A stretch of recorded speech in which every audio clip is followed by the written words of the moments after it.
ታሪኩ እንደምንዋልክ እንግዲህ ባለፈው ሳምንት አርብ የትራምፕ አስተዳደር በዩናይትድ ስቴትስ ለሚኖሩ ኢትዮጵያውያን በጊዜያዊ የሕግ ጥበቃ በአገሪቱ ውስጥ እንዲኖሩ የፈቀደበትን አሰራር ማገዱን አስታውቋልና እንደው ይሄ ምን ማለት ነው? መልካም አዜብ፣ ቀደም ሲል እንደጠቀሽው አሰራሩ ቲፒኤስ ይባላል። ማለትም የቴምፖራሪ ፕሮቴክትድ ስታትስ ይባላል። ይሄም ለኢትዮጵያን ብቻ ሳይሆን በተፈጥሮ አደጋዎች፣ በጦርነትና በመሳሰሉት በሀገራችን መኖር አንችልም የሚል ሀሳብ ያላቸው ዜጎች የሚያገኙት ጊዜያዊ ከለላ ነው ማለት ነው። ይህንን ያገኘ ሰው እስከ 18 ወራት ድረስ በአሜሪካ ለመኖር የሚያስችለውን ፈቃድ፣ የስራ ፈቃድም አግኝቶ የሚጠቀምበት ነው ማለት ነው። ነገር ግን አሁን ቀደም ሲል እንዳነሳሽው የትራምፕ አስተዳደር ስደተኞች ላይ በተለይም ደግሞ በቅርቡ በዋሽንግተን ዲሲ ከደረሰው ጥቃት ጋር በተያያዘ ጠንከር አድርጎ ውሳኔዎችን እየወሰነ ነው። ይህንን እንደሚያቆመው እንግዲህ እኛም በዘገባችን በተደጋጋሚ ስናነሳ ነበር። የምናገኛቸው የህግ ባለሙያዎችም ስጋታቸውን ሲገልጹ ነበረ። እንግዲህ እንደተባለው አቁሞታል ማለት ነው። ባለፈው አርብ ይፋ ተደርጓል። በዚህ ውሳኔ መሰረት እንግዲህ እንደሚባለው ከ5,000 እስከ 25,000 የሚደርሱ ኢትዮጵያውያን የዚህ ይመለከታቸዋል ማለት ነው። እንግዲህ እስከ 25,000 የሚደርሱ ኢትዮጵያውያን ተብሏል። ይሄ ጉዳይ የሚመለከታቸውና ኢትዮጵያውያኑ በምን ሁኔታ ላይ ይገኛሉ? ምንድን ነው አስተያየታቸው? የተሰጣቸው ጊዜ ደግሞ 2 ወር ብቻ ነው። ይህ ማለት እንግዲህ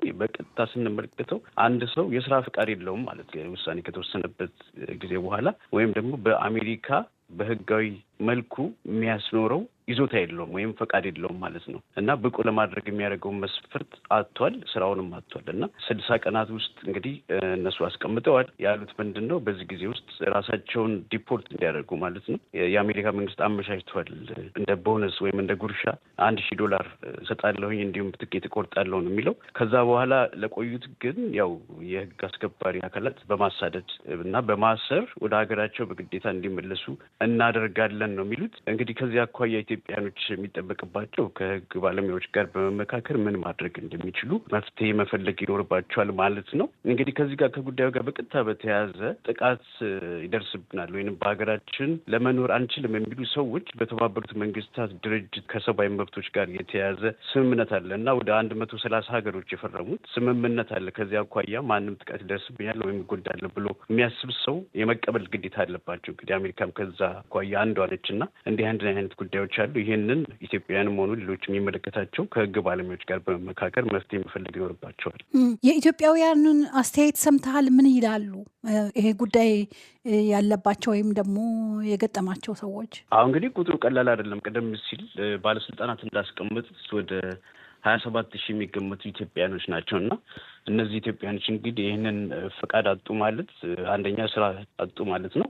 በአሜሪካ የሚኖራቸውንም ፈቃድ አያገኙም። ስለዚህ በከፍተኛ ስጋት ውስጥ እንደሚኖሩ የተጠበቀ ነው። እንዳልነው ቀደም ሲል እንግዲህ ይህንን ነገር ለማስተካከል ቶሎ ብሎ ህጋዊ መንገዶችን ከጠበቆችና ከህግ ባለሙያዎች ጋር በመመካከር መፍትሄ ማድረግ እንዳለባቸው ነው። ግን በብዙዎች ዘንድ ስጋትና ፍርሃትን ያረበበ ጉዳይ እንደሆነ እንረዳለን። የትራምፕ አስተዳደር አርብ ዕለት ካወጣው መግለጫ ወይም ደግሞ የአገር ውስጥ ደህንነት ዋና ጸሐፊ ተናገር ወይም ደግሞ ተለጠፈ ከተባለው መረጃ በኋላ የወጣ ነገር አለ ኢትዮጵያውያኑ ተከትሎ?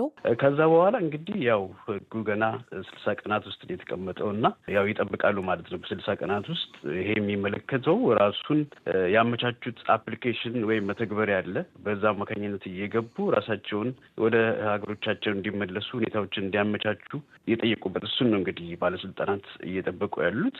በተረፈ ግን ከሌሎች ጉዳዮች ጋር ከዚህ ከአፍጋኒስታን በደረሰው ጥቃት ጋር በተያያዘ እንዲሁም ደግሞ ዶናልድ ትራምፕ ያው በምርጫ ከፍተኛ ዘመቻ በማድረግ የመጡበት የስደተኛ ጉዳይ ላይ ጠንከር አድርገው ይዘውታል። ሌላው በዚህ በሀገር ውስጥ ያለው የፖለቲካ ሁኔታ በተለይ ከዚህ ከታሪፍ ጋር በተያያዘ ከፍተኛ የኑሮ ውድነት አለ፣ የዋጋ ማሻቀብ ጉዳይ አለ እና ከዛ ጋር በተያያዘ አስተዳደሩ ያለው ተቀባይነት ዝቅ ያለ ስለሆነ ሌላ አድቫንቴጅ የሚያገኝበት ወይም ደግሞ ጥቅም አገኝበታለሁ ብሎ ወይም ተሰሚነት አብዛኛው መራጭ የመረጠበት የስደተኞች ጉዳይ ስለሆነ ዶናልድ ትራምፕ እዛ ላይ ጠንከር አድርገው እንደያዙ ነው የምናየው። ታሪኩ ኃይሉ ከዩናይትድ ስቴትስ ለሰጠህን ቃለ ምልልስ በጣም አመሰግናለሁ። እሺ አዜብ፣ በጣም አመሰግናለሁ። በደቡብ ኢትዮጵያ ክልል የዳሰነች ወረዳ መስተዳደር ለሁለተኛ ጊዜ የህዝብ እንቅስቃሴ ገደብ መጣሉን አስታወቀም።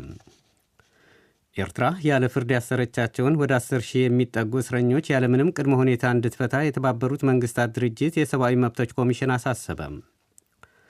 ሳውዲ አረቢያ በመገባደድ ላይ ባለው ጎርጎርሳዊ 2025 ዓ.ም የሞት ቅጣት በመፈጸም ክብረ ወሰን መያዟን ዘገባዎች አመለከቱም። ሀገሪቱ በዛሬው ዕለትም 3 ሰዎች በሞት ቀጥታለች። የአሜሪካው ፕሬዚዳንት ዶናልድ ትራምፕ ሞስኮና ኪየቭን ያስታርቃል ባሉት የሰላም ዕቅድ ላይ የአሜሪካ ልዑካንና የዩክሬን ፕሬዚዳንት ቮሎዲሚር ዜሌንስኪ ትላንትናና ዛሬ በበርሊን ተወያዩ። ዜሌንስኪ የደህንነት ዋስትና ከተሰጣቸው የኔቶ አባል የመሆን ዕቅዳቸውን ሊተው እንደሚችሉ ፍንጭ ሰጥተዋል ተብሏል። ዜና በዝርዝር በደቡብ ኢትዮጵያ ክልል የዳሰነች ወረዳ መስተዳድር ለሁለተኛ ጊዜ የሕዝብ እንቅስቃሴ ገደብ መጣሉን አስታወቀም። መስተዳድሩ ከትላንት እሁድ ጀምሮ የእንቅስቃሴ ገደቡን የጣለው በማርበርግ በሽታ የአንድ ሰው ሕይወት ማለፉን የጤና ሚኒስቴር ከትላንት በስቲያ ማስታወቁን ተከትሎ ነው። አሁን ላይ ከወረዳው የሚወጡና የሚገቡ የሕዝብ መጓጓዣ አገልግሎት የተቋረጠ ሲሆን መጠጥ ቤቶች፣ መዝናኛዎችና የእግር ኳስ ማሳያ ቤቶችን ጨምሮ የሕዝብ የሚሰበሰብባቸው ስፍራዎች ተዘግተዋል ሲል የሐዋሳው ወኪላችን ሸዋንግዛው ወጋየሁ ዘግቧል። ኤርትራ ያለ ፍርድ ያሰረቻቸውን ወደ 10 ሺህ የሚጠጉ እስረኞች ያለምንም ቅድመ ሁኔታ እንድትፈታ የተባበሩት መንግስታት ድርጅት የሰብአዊ መብቶች ኮሚሽን አሳሰበም። ከእነዚሁ ታሳሪዎች G11 እየተባሉ የሚታወቁ ከፍተኛ የአመራር አባላት፣ ጋዜጠኞች፣ ፖለቲከኞችና ተማሪዎች እንደሚገኙባቸው ድርጅቱ አስታውቋል። የተባበሩት መንግስታት ድርጅት የሰብአዊ መብቶች ኮሚሽን ቃል አቀባይ ሴፍ ማጋንጎ ዛሬ ጄኔቫ ላይ እንዳሉት በ97 ዓመቱ አቶ ኢሳያስ አፈወርቂ የምትመራው ኤርትራ በጎርጎረሳዊ ዘመን አቆጣጠር በ1993 ከኢትዮጵያ ተነጠላ ነፃ ሀገር ከሆነችበት ጊዜ አንስቶ በሰብአዊ መብቶች መለኪያ ዝርዝር ከስር ትገኛለች። ኤርትራ በቅርቡ ከ18 ዓመታት የዘፈቀደ እስር በኋላ 13 እስረኞች መልቀቋን እንደ በጎ እንደሚመለከቱት የገለጹት ቃል አቀባዩም ሌሎች ያለ ፍርድ የታሰሩ ወደ 10 ሺህ የሚጠጉ ኤርትራውያንም ያለምንም ቅድመ ሁኔታ እንድትለቅ አሳስበዋል። ያለ ፍርድ የታሰሩት እስረኞች ከዋና ከተማዋ አስመራ በቅርብ ርቀት በሚገኘው ማይስራው በተባለ እስር ቤት ከፍተኛ ሙቀትና ቅዝቃዜ በሚፈራረቅባቸው የብረት ኮንቴይነሮች ውስጥ እንደሚገኙም ገልጸዋል። የተባበሩት መንግስታት ድርጅት የሰብአዊ መብቶች ኮሚሽን ኤርትራ ባለሥልጣናት ሀገሪቱ ዓለም አቀፍ የሰብአዊ መብቶች ድንጋጌዎች እንድታከብር አስፈላጊውን ድጋፍ ለማድረግ ዝግጁ መሆኑን መግለጹንም የዘገበው አዣንስ ፍራንስ ፕረስ ነው። በሞሮኮ የባህር ዳርቻ በምትገኝ ሳፊያ ከተማ ባጋጠመ ከፍተኛ የጎርፍ አደጋ ወደ 40 የሚጠጉ ሰዎች መሞታቸው ተሰማም። 14 ሰዎች በጎርፉ ጉዳት ደርሶባቸዋል። የከተማዋ ባለሥልጣናት ለሮይተርስ እንደገለጹት በአካባቢው የዘነበው ውሽንፍር የቀላቀለ ዝናብ መንገዶችን ጨምሮ በተለያዩ መሠረተ ልማቶች ላይም ጉዳት ደርሷል። ከአደጋው በሕይወት የተረፉ 14 ሰዎች ወደ ሕክምና የተወሰዱ ሲሆን በሕይወት የተረፉትን የማፈላለጉ ሥራ መቀጠሉን ታውቋል። ሞሮኮ በድርቅ የምትጠቃ ሀገር ብትሆንም አልፎ አልፎ የሚያጋጥማት ከባድ ዝናብ ግን በሕይወትና ንብረት ላይ ከፍተኛ ጉዳት እንደሚያደርስ ዜናው አክሏል።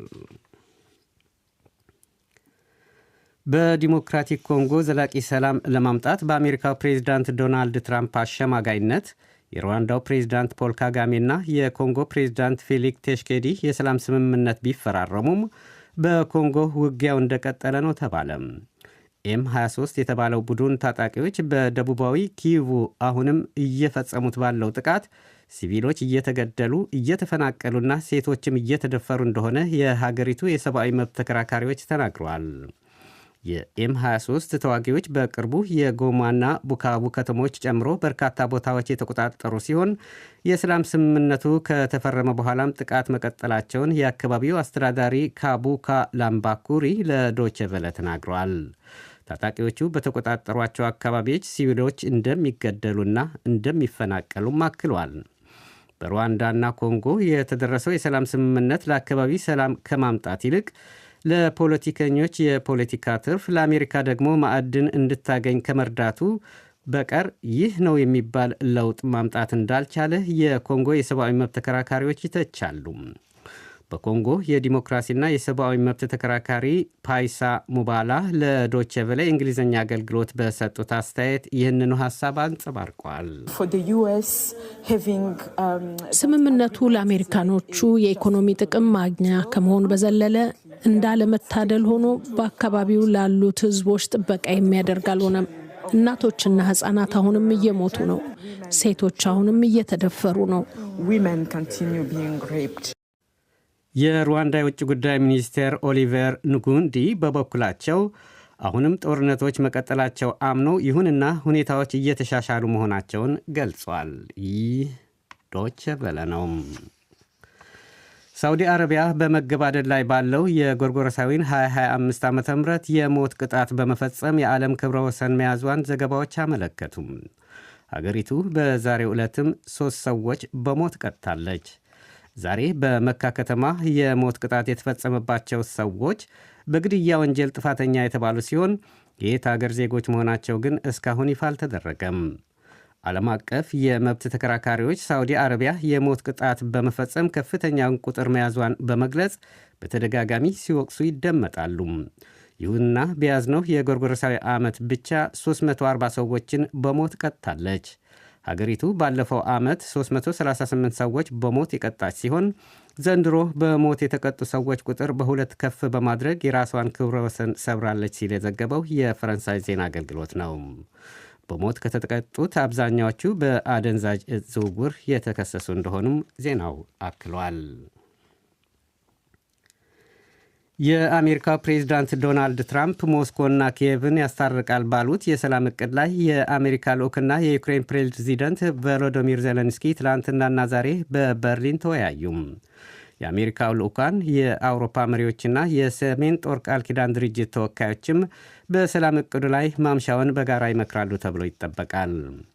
ውይይቱ እየተካሄደ ባለበት በዛሬው ዕለት የክሬምሊን ቃል አቀባይ ዲሚትሪ ፓስኮቭ በሞስኮ በሰጡት መግለጫ ዩክሬን የሰሜን ጦር ቃል ኪዳን አባል ለመሆን የያዘችው ዕቅድ መሰረዝ አለመሰረዟ የውይይቱ የማዕዘን ድንጋይ ይሆናል ብለዋል። አክለውም ፕሬዚዳንት ትራምፕ ከበርሊን ውይይት በኋላ በዚህ ላይ የአቋም ለውጥ እንደሚያደርጉ ተስፋ እናደርጋለን ሲሉም ተናግረዋል። የሩሲያው ፕሬዚዳንት ቭላዲሚር ፑቲን ከዚህ ቀደም ዩክሬን የኔቶ አባል የመሆን ዕቅዷን እንድተው ደጋግመው ሲጠይቁ ነበረ። ምንም አይነት የኔቶ ጦር በዩክሬን ምድር እንዲሰፍር ፍላጎት እንደሌላቸው በማከል ትላንት በበርሊን የገቡት የዩክሬን ፕሬዚዳንት ቮሎዲሚር ዜሌንስኪ ትላንትናና ዛሬ ከአሜሪካው ልዑክ ጋር በተናጠል የተወያየ ሲሆን ስለደረሱበት ስምምነት አሊያም ልዩነት እስካሁን የተባለ ነገር የለም። ይሁንና ሮይተርስ የዜና ወኪል ዘግየት ብሎ በአሰራጨው መረጃ ዩክሬን የደህንነት ዋስትና ከተሰጣት የኔቶ አባል የመሆን ዕቅዷን ልተው እንደምችል ፍንጭ ሰጥታለች ብሏል። የአሜሪካ ልዩ ልዑክ ስቲቭ ዊትኮቭ የዩክሬን ፕሬዚዳንት ቮሎዲሚር ዜሌንስኪ፣ የጀርመን መራሄ መንግሥት ፍሬድሪሽ ሜርስን ጨምሮ የተለያዩ የአውሮፓ መሪዎች፣ የአውሮፓ ህብረትና የሰሜን አትላንቲክ የጦር ቃል ኪዳን ድርጅት ተወካዮች ዛሬ ማምሻውን በበርሊን ላይ በጋራ ይነጋገራሉ ተብሎ ይጠበቃል። ትላንት በሀገሪቱ የደረሰውን የሽብር ጥቃት ተከትሎ አውስትራሊያ የመሳሪያ ቁጥጥር ስርዓቷን እንደምታጠናክር አስታወቀች። በጥቃቱ የሞቱ ሰዎች ቁጥር ወደ 15 ከፍ ብሏል። በአውስትራሊያ ቦንዲ በተባለ የባህር ዳርቻ 2 ጠመንጃ የታጠቁ ግለሰቦች የሃኑካ በዓላቸውን ሲያከብሩ በነበሩ ይሁዶች ላይ ትላንት በፈጸሙት የተኩስ ርምታ 15 ሰዎች ሲሞቱ ወደ 40 የሚሆኑ ደግሞ ቆስለዋል። ከቆሰሉት መካከል 2 የፖሊስ አባላት ይገኙበታል። የአውስትራሊያ ፖሊስ ዛሬ ባሰራጨው መግለጫ ጥቃት አድራሾቹ አባትና ልጅ ሲሆኑ አባትየው በፖሊስ በተተኮሰ ጥይት ወዲያውኑ ሲገደል የ24 ዓመት ልጁ በጥይት ቆስሎ በቁጥጥር ስር ውለዋል። ጥቃቱን ተከትሎ ዛሬ ካቢኔያቸውን የሰበሰቡት የአውስትራሊያ ጠቅላይ ሚኒስትር አንቶኒዮ አልኒባስ በመላ ሀገሪቱ የነበረውን የነፍስ ወከፍ መሳሪያ ቁጥጥርና ፈቃድ ስርዓት እንዲጠብቅ የሚያስችል ውሳኔ ማስተላለፋቸውን የፈረንሳይ ዜና አገልግሎት ዘግቧል። ይህ ዶቼ ቬለ ነው።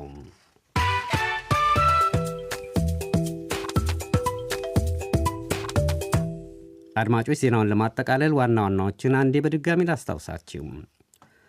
በደቡብ ኢትዮጵያ ክልል የዳሰነች ወረዳ መስተዳድር ለሁለተኛ ጊዜ የህዝብ እንቅስቃሴ ገደብ መጣሉን አስታወቀም።